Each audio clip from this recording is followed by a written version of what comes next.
Azərbaycan və Rusiya prezidentlərinin görüşü iki ölkə arasında münasibətlərin sabit və konstruktiv istiqamətdə inkişaf etdiyini nümayiş etdirir. Görüş zamanı aparılan müzakirələr qarşılıqlı etimadın bərpasını və əməkdaşlığın yeni mərhələyə qədəm qoyduğunu göstərir. Rusiya tərəfinin açıqlamaları bütün anlaşılmazlıqların aradan qalxdığını təsdiqləyir və regionda qarşılıqlı hörmətə əsaslanan münasibətlərin möhkəmləndiyini ortaya qoyur. Bu barədə öz fikirlərini siyasi şərhçi Azər Həsrət İki Sahil TV-yə açıqlamasında bildirdi. Prezident İlham Əliyevin Rusiya prezidenti Vladimir Putinlə görüşünün belə əks-səda doğurması təsadüfi deyil. Doğrudan da xeyli müddət idi ki, Azərbaycan Rusiyadan xoşməramlı jestlər gözləyirdi.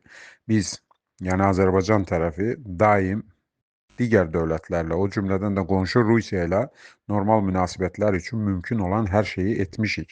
Yəni etməyə də davam edəcəyik. Çünki Azərbaycanın dövlət siyasəti budur ki, qonşularımıza zərərimiz toxunmasın, əksinə mümkün olduqca onlara faydalı olaq.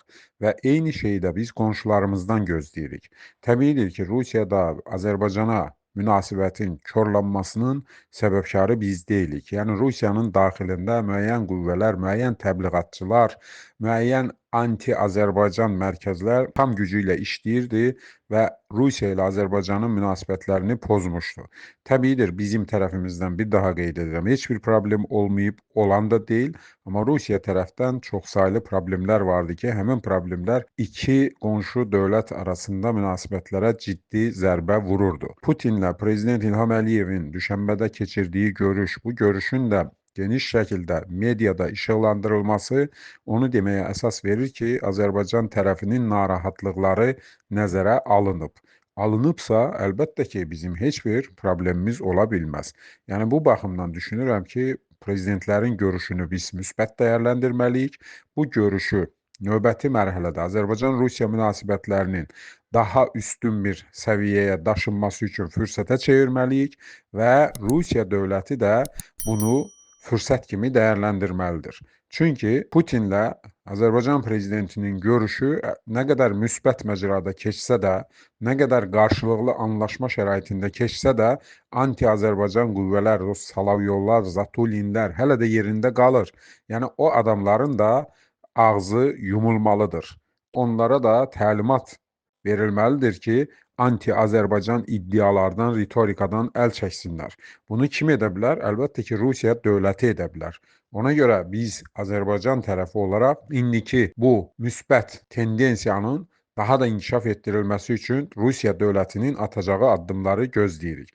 Yəni, Rusiya əgər həqiqətən də Azərbaycanla münasibətlərin tam və birdəfəlik normallaşmasında maraqlıdırsa, artıq Azərbaycan xalqını və dövlətini narahat edən bütün əngəlləri aradan qaldırmalıdır. Təyyarə məsələsi ilə bağlı Putinin geniş izahını biz gördük. Prezident İlham Əliyevə bununla bağlı geniş məlumat verdi, izah verdi. Əlbəttə ki, qane olub olmamağımız məsələsi bizlik deyil. Azərbaycan dövləti, Azərbaycan prezidenti bu qərarı verir. İkinci bir tərəfdən də Azərbaycan prezidenti əslinə qalanda Putinə bu şəraiti yaratmağına bir daha göstərmiş oldu ki, biz münasibətlərin korlanmasında maraqlı deyilik. Digər tərəfdən də Azərbaycan diasporuna qarşı hərəkatlar dayandırılmalıdır. Yəni, bundan sonraki mərhələdə gözləntimiz odur ki, Rusiya dövləti öz ərazisində yaşayan Azərbaycanlılarla bərabər təbiidir ki, digər türk xalqlarına, Qazaxlar, Qırğızlar, Özbəklər və s. münasibətini kökündən dəyişsin. Yəni, bizim insanlarımızı ucdan tutma cinayətkar kimi görmək, belə təqdim etmək əlbəttə ki, doğru bir şey deyil. Azərbaycan xalqını da narahat edən amillərdən ən başlıcası budur. Yəni, kütləvi şəkildə bir milləti tam olaraq cinayətkar görmək əlbəttə normal bir şey deyil. Yəni, bir daha qeyd edirəm ki, vəziyyət dəyişib, dəyişibsə yaxşılığa doğrudur və bu yaxşılığa doğru dəyişmədən Rusiya tərəfi uyğun şəkildə istifadə etməlidir. Azərbaycanın zaten problemi yox idi, bundan sonra da olan deyil.